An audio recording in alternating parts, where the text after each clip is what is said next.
Hoy, en esta travesura radial llamada La Pizarra, nos vamos a dar un gran lujo. Vamos a hablar con el presidente del Perú, Pedro Castillo. Bueno, bienvenido a este programa de radio que se escucha en la Argentina, en Bolivia, en Ecuador, en México, en Paraguay y también en España. ¿Cómo estás? Gracias por aceptar la invitación. Muchas gracias, mi estimado Alfredo. Para mí también es muy honroso estar en este tu espacio, en esta tribuna, la tribuna del pueblo. Un abrazo desde Perú, saludar a usted, a su amable audiencia y a mis hermanos argentinos. Un enorme abrazo desde Perú. Siempre nos gusta empezar, presidente, por el mundo de los sueños. Yo quiero saber si el presidente del Perú se acuerda de lo que sueña y si se acuerda de los sueños cuando era pequeño. Soñar de verdad, cuando uno está dormido.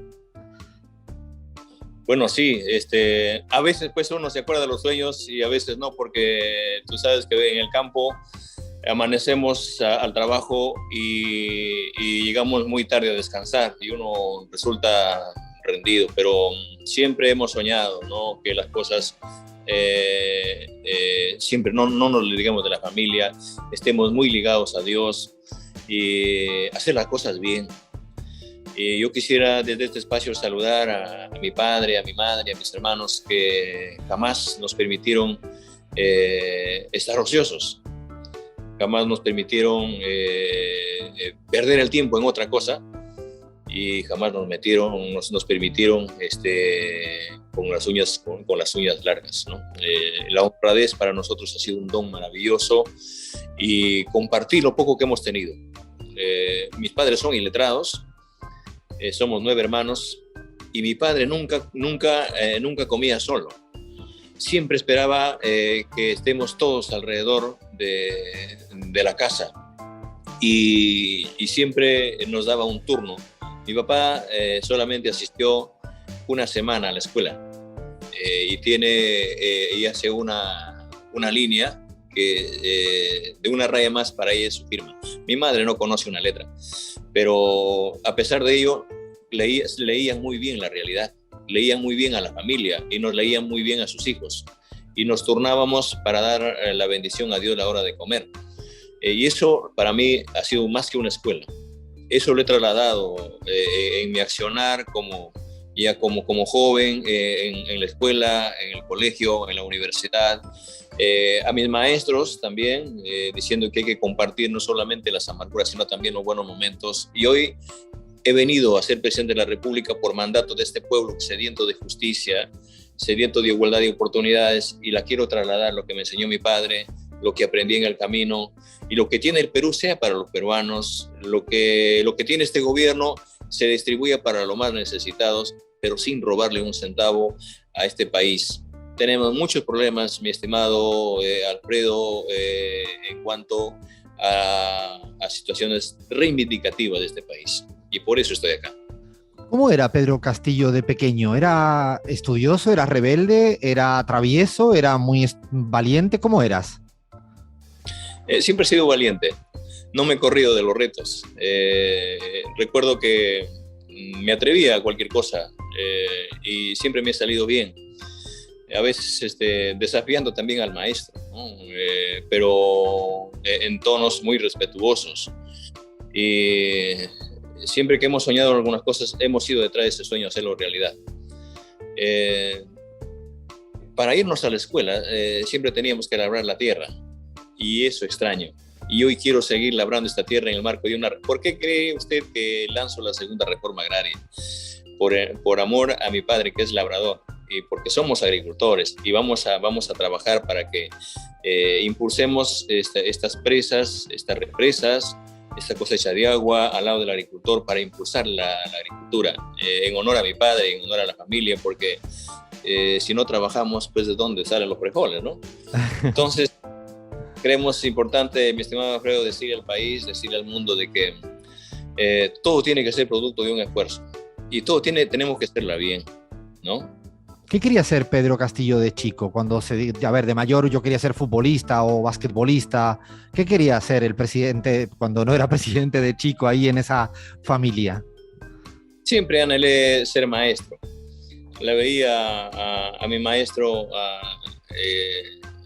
que en paz descanse, Dios goce, a don José Alberca Ramos, trujillano, él llegó sufriendo a esa escuelita, caminando como 3 días desde Chota, y la veía, cómo se disponía, cómo atendía, y él era como un padre para nosotros, porque éramos compañeritos que cada uno tenía su realidad.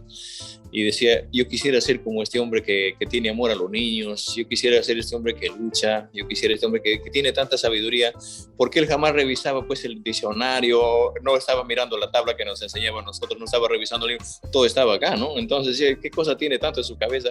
Como quisiera ser como ese hombre que habla tan bonito, ¿no? Algo así. Pero y llegué a ser maestro, y he llegado a ser maestro de mi propia escuela, en mi propia institución educativa, donde cursé los primeros años de vida. He sido muchos años director de esa institución educativa, y desde ahí, siendo director, pues enarbolé esta lucha política, ¿no? Presidente, para estudiar, por lo que había leído, tuvo que trabajar de 1000 cosas, recorrió mucho el país. A ver, cuéntele a toda la gente que nos escucha alguna cosa que todavía se acuerde de un trabajo que le hacía reír, y algunos que seguramente tampoco le gustaba porque eran muy sacrificados.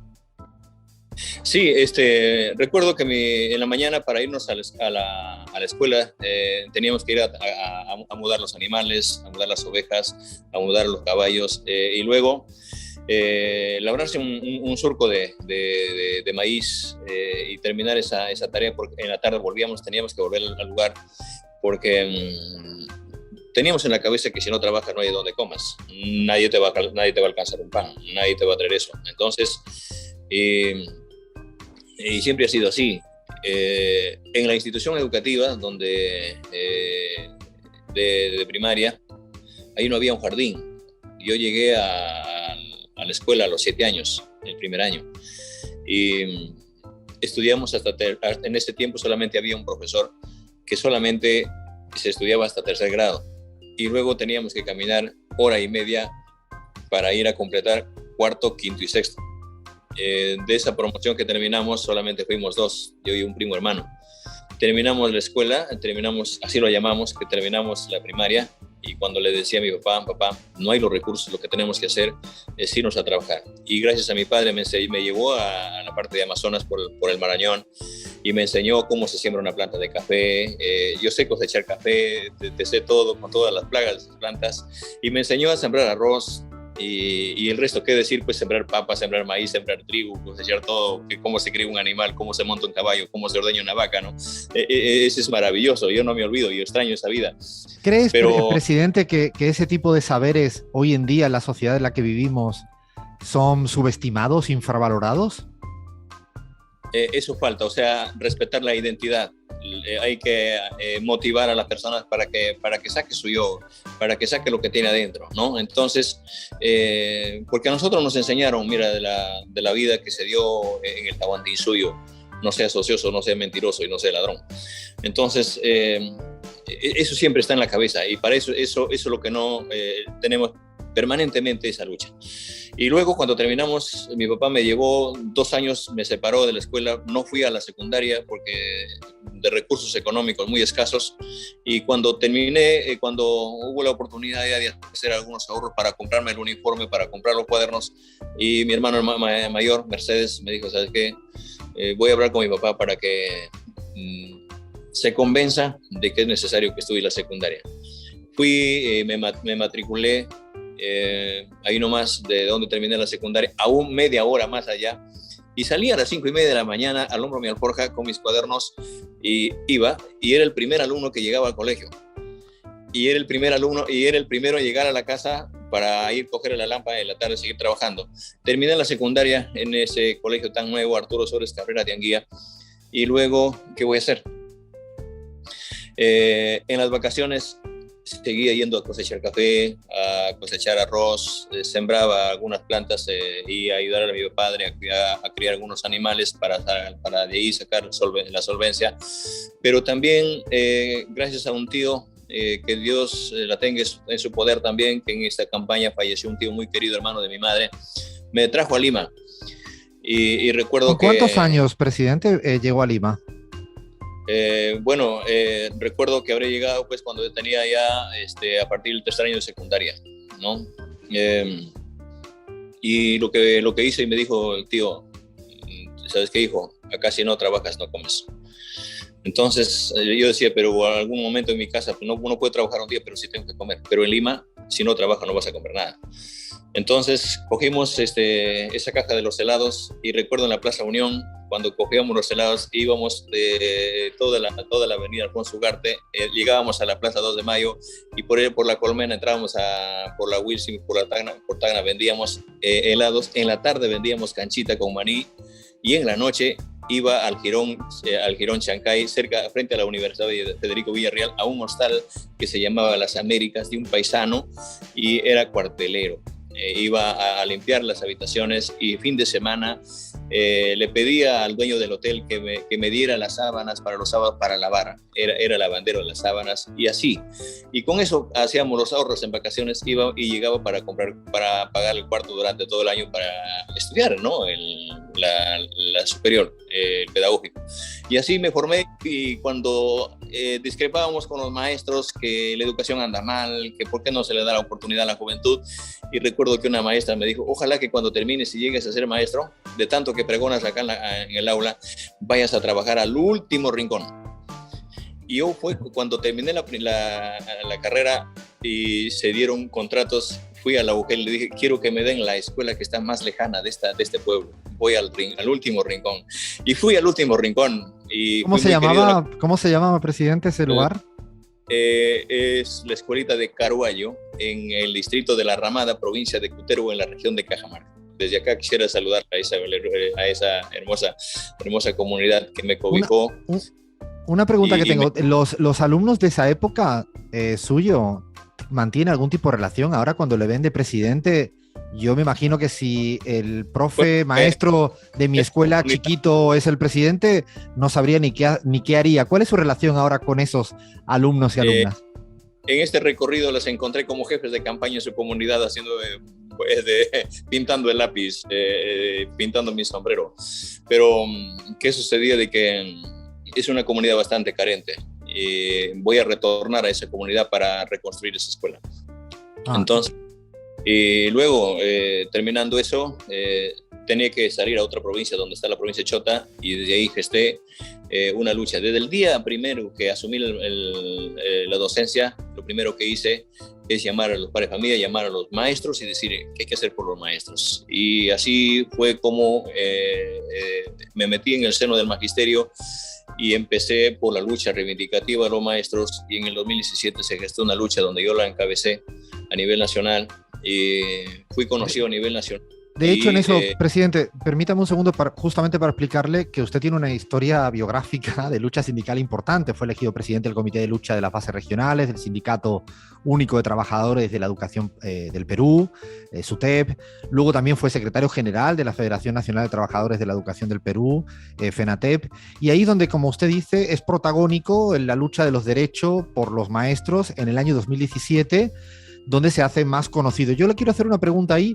Ahí se genera una negociación del presidente por aquel momento de Kuczynski, pero no le invitan a usted a Palacio de Gobierno. Yo quiero saber cuándo es la primera vez que el presidente pisó Palacio de Gobierno, o nunca lo pisó hasta que llegó a ser presidente. El 28 de julio. nunca la pisé. ¿Por qué? Porque nos estigmatizaron también. No, porque la lucha es una lucha desigual.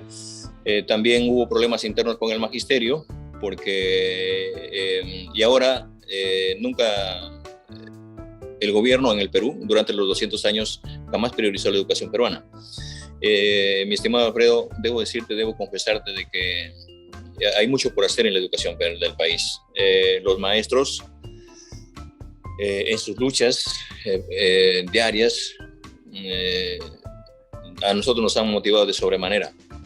No olvides que en el Perú hay más de 500.000 maestros en actividad. El maestro cesante va con una pensión precaria. Hay maestros tuberculosos en el país. Hay maestros totalmente abandonados. Hay maestros que van a la selva, se toman una lancha y van 7 días para llegar a su escuela, ¿no? Y retornan después de meses a su familia. Y los que pueden salvarse, en todo caso de alguna enfermedad endémica, a Dios gracias vuelven, pero no hay presencia del Estado. Todo eso hicimos de conocimiento y es ahí donde salen a esta lucha los maestros aguajún, los quechos, los aymaras, los shipibos, los coniguos, todos los maestros de todo el país, y vieron de que enarbolamos una lucha totalmente reivindicativa, porque cuando hemos estado encarando las mesas de diálogo, habían algunas tentaciones, decía, ¿sabes qué? Sí, pues levanta tu lucha y bueno, hay algo para ti, pero salte del país, vender una lucha, vender una causa. Y nosotros no venimos para eso. Venimos a esa lucha diciendo de que primero es el pueblo, primero son maestros, primero es la educación del pueblo peruano. Y hoy estamos en el gobierno y primero es la educación del pueblo peruano. Primero son los niños, 8 millones de estudiantes en este país, que vamos a hacer todo lo posible para que ningún alumno se quede sin ningún útil escolar, que ningún alumno esté con el estómago vacío, que ningún alumno esté sin un techo y que ningún alumno se niegue sus sueños para seguir estudiando. Presidente, yo quiero siempre, a mí me interesa mucho, yo creo que a la gente también, el primer día que usted decide ser candidato a la presidencia, ¿qué le dice su esposa, su familia? Porque debe ser una noticia de estas de las que cambia la vida a todo su entorno más cercano. ¿Se acuerda de algún momento íntimo que quiera compartir?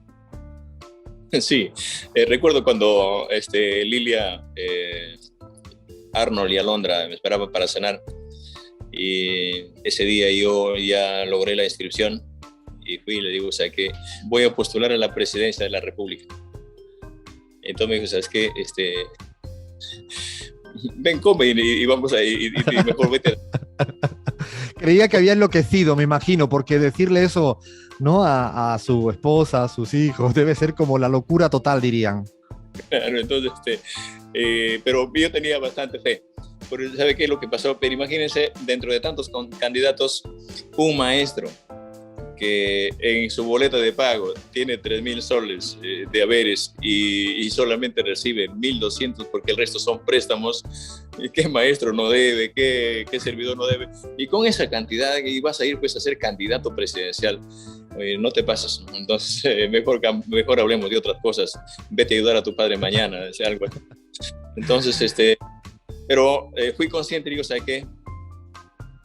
Voy a encomendar esta candidatura a Dios por hacer bien por el país. Y así fue y al final llegamos a Palacio. Presidente, de su grupo más cercano de ese momento ya, dígame la verdad y solo la verdad, ¿quién creía de verdad que iba a pasar a segunda vuelta? ¿Usted lo creía? ¿Qué gente le decía, ay no, Pedro, no, esto no? O sí decían, vamos, o cuándo empezó a creérselo de verdad que era posible la segunda vuelta?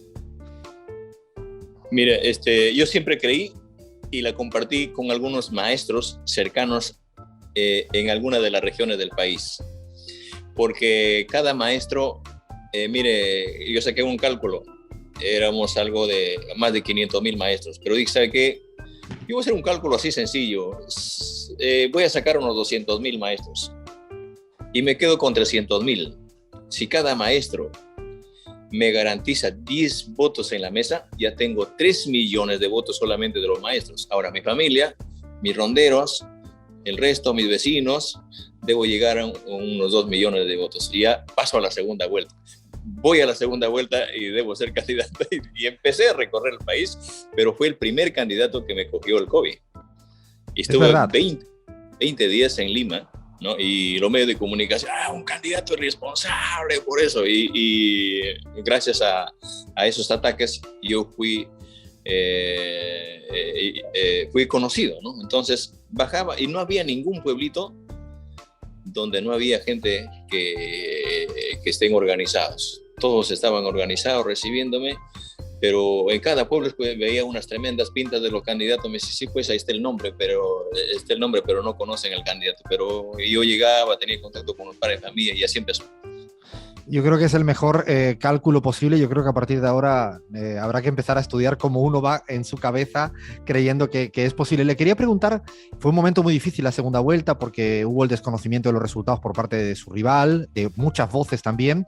¿Cuál fue la voz internacional, la llamada que le dio una gran alegría de cuando le felicitó como presidente? Que le dijo a usted, mira, qué orgullo para mí, que nunca me lo esperaba.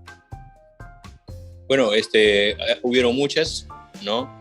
El compañero Fernández, me llamaron de Bolivia, me llamaron del Ecuador, me llamaron de México, también de la misma Comunidad Europea, de la propia OEA y de algunos vecinos, algunos paisanos nuestros, la comunidad que están peruanos en el exterior. Y porque era notorio, o sea, no se podía pues tapar el sol con un dedo, ¿no? Entonces, yo sé que ha sido una lucha desigual y aún la sigue siendo desigual, pero creo importante de que en medio de estas desigualdades yo soy muy respetuoso de la vida democrática, como siempre se ha dado, en cualquier espacio, en cualquier escenario social, las minorías tienen que someterse al mandato mayoritario. El presidente Pedro Castillo fue muy característico por la valentía con la que dijo las cosas. La pregunta es, ¿se puede ser o se debe ser tan valiente ahora que usted es presidente o resulta que es muy difícil? Bueno, yo creo que nosotros hemos nacido con esa característica y hemos tenido ese don. Fíjese, mi estimado Alfredo, yo he pasado por luchas más cruentas y siempre la digo, ¿no? Estar acá frente al despacho atendiendo a la población más vulnerable, para mí es también parte de una valentía, pero más allá de cosas que a nosotros nadie nos va a poner una muestra o decir, ¿sabes qué?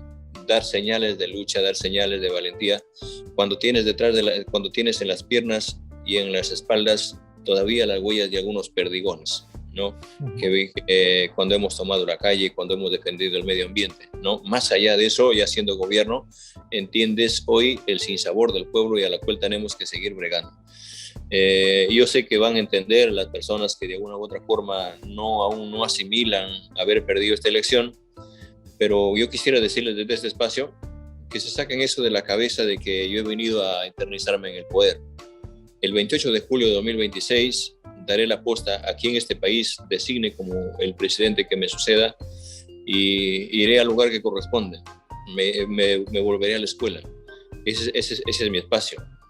Volveré a mi comunidad. Volveré de donde he venido, ¿no? He dicho muchas veces esta palabra y la tengo que cumplir porque me debo al pueblo. Una pregunta, presidente. En este periodo que lleva, ¿se ha sentido discriminado por su origen de clase, por su ámbito rural, por ser maestro, incluso por el color de piel, hasta por el sombrero se han reído? O sea, ¿se ha sentido usted discriminado en ese sentido? Han habido muchos presidentes latinoamericanos que han dicho que se han sentido. ¿Usted cómo lo va sintiendo en este periodo? Sí, durante la campaña, más que todo en la segunda vuelta, fue tan dura, ¿no? Se leían algunos adjetivos, algunos nombres en algunas pantallas, en la televisión, en la radio, ¿no? Hasta de la forma como hablo. Yo voy a seguir de esta forma natural, conduciendo el país. No necesito disfrazarme como lo dije en la campaña. Yo tengo el corazón sano, pero tengo la sangre de indio, ¿no? Y sé que la voy a hacer las cosas de la mejor manera. Y por eso creo importante decirles de que hay una constitución que nos trata a todos por igual, pero en la práctica no es cierto. Hay una constitución que hay un grupo que la defiende cuando en sus mismos renglones se discrimina a un hombre del campo. Hoy el Perú tiene un presidente provinciano, ¿no? Y más allá de quién es quién, lo que vamos a luchar, mi estimado Alfredo, es por hacer un Perú descentralizado. Se ha centralizado la economía, se ha centralizado la riqueza, se ha centralizado los servicios, la educación, todo en Lima. Y la gente abandona su chacra, abandona su tierra, abandona su familia y se ha venido a Lima en busca de mejores oportunidades y no las ha encontrado. Y usted verá que cuando llegue a Lima los cerros están llenos, la gente está llena, viven bajo esteras porque no le encontraron oportunidades, porque no se descentralizó la riqueza del país y los bienes del país a las regiones, a los pueblos. Hoy es el momento de devolverle ese sueño al país para que las personas no estén mendigando por una medicina o por educación como irse a comprar una pastilla. Ese es el trabajo que tenemos que hacer. Yo no me voy a doblegar porque estoy por mandato del pueblo peruano y llamo desde este espacio a mis hermanos, a los peruanos, ¿no? A la más amplia unidad, que solamente unidos vamos a emprender este trabajo. Y acá tienen a un gobierno que va a disponer de los recursos que tiene este gobierno para darle mejor educación a nuestros hijos, mejores postas, mejores carreteras, impulsar la agricultura, revisar esos contratos que muchas veces hay grandes empresas que han negociado y que han contratado con el Estado, pero lo que se ha contratado no llegaban al país, no llegaban a los pueblos. Ahora yo no voy a pedir para mi bolsillo, no voy a pedir para mi compadre, para alguien, la voy a hacer que esos contratos se hagan frente al pueblo para que esos convenios se retribuya a los lugares más necesitados. ¿Te imaginas, mi estimado Alfredo, que hay pueblos bastante abandonados? Pueblos que claman por una escuelita, pueblos que claman porque tengan una posta, pueblos que claman porque haya seguridad, ¿no? Y que tengan una alimentación y que tengan oportunidades, que tengan una carretera, que tengan una trocha carrozable, que haya presencia del Estado, ¿no? Presidente, vamos a ir terminando. Le quiero hacer una pregunta porque a la gente de afuera le cuesta entender por qué hay tantos cambios de gabinete. Yo explico siempre afuera, en nuestro programa de radio, que es que en Perú hay una particularidad y es que el gabinete está sometido a la aprobación en el Congreso. Esto no ocurre en muchos lugares de América Latina. Le pregunto, ¿desea usted ya que haya una estabilidad de su gabinete para que eso le permita gobernar hacia adelante? ¿Cuál es esa preocupación? ¿La tiene usted muy presente? Lo que pasa es que en el Congreso hay un cierto sector que no miran el país y sus respuestas son netamente de carácter político. Y cuando yo llamo a un provinciano para ser ministro, porque sabe la necesidad de este país, cuando yo llamo, por ejemplo, para que el ministro de Educación sea un maestro y no sea los que siempre estaban ahí en una puerta giratoria, cuando llamo que el ministro de Agricultura sea un agricultor, no les gusta. Y siempre este gabinete, cuando se nombra, tiene que ir a pedir el voto de confianza al primer poder del Estado, que es el Congreso de la República. Pero ¿qué sucede? De que cuando yo ya tengo el gabinete, estructuro mi plan de trabajo, voy a bajar a la región, voy a bajar a tal pueblo, y resulta que no lo puedo hacer porque el ministro me dice: señor presidente, el Congreso me ha llamado para tal día que voy a responder tal cosa. Entonces, como que el Congreso nos quiere poner la agenda, teniendo una agenda del país, teniendo una agenda grande. Yo convoco y de acá me dirijo al Congreso peruano que volteemos la página y pensemos en el país, pensemos en los más necesitados, ¿no?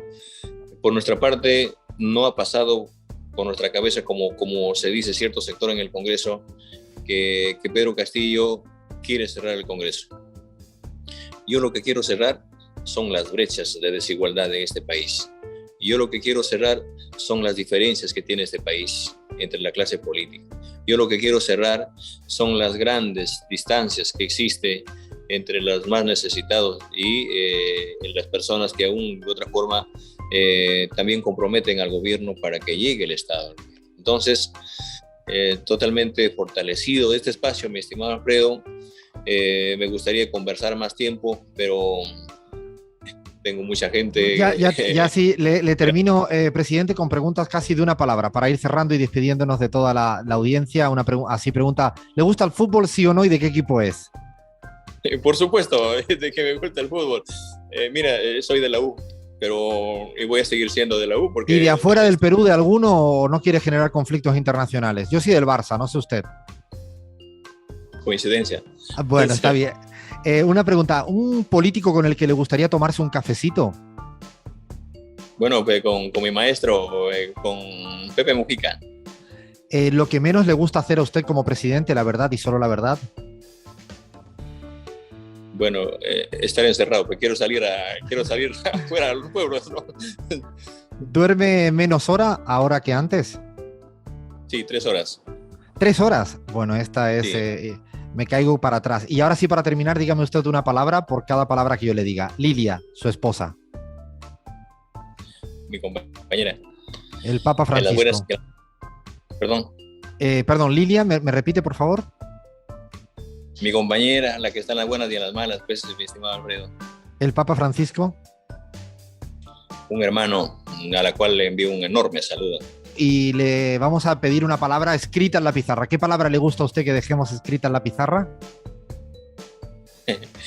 Perú para todos los peruanos. Bueno, le mando un fuerte abrazo y mil gracias por estar aquí en los micrófonos de la pizarra con todos los oyentes de la Argentina y de toda América Latina. Gracias, de verdad, presidente.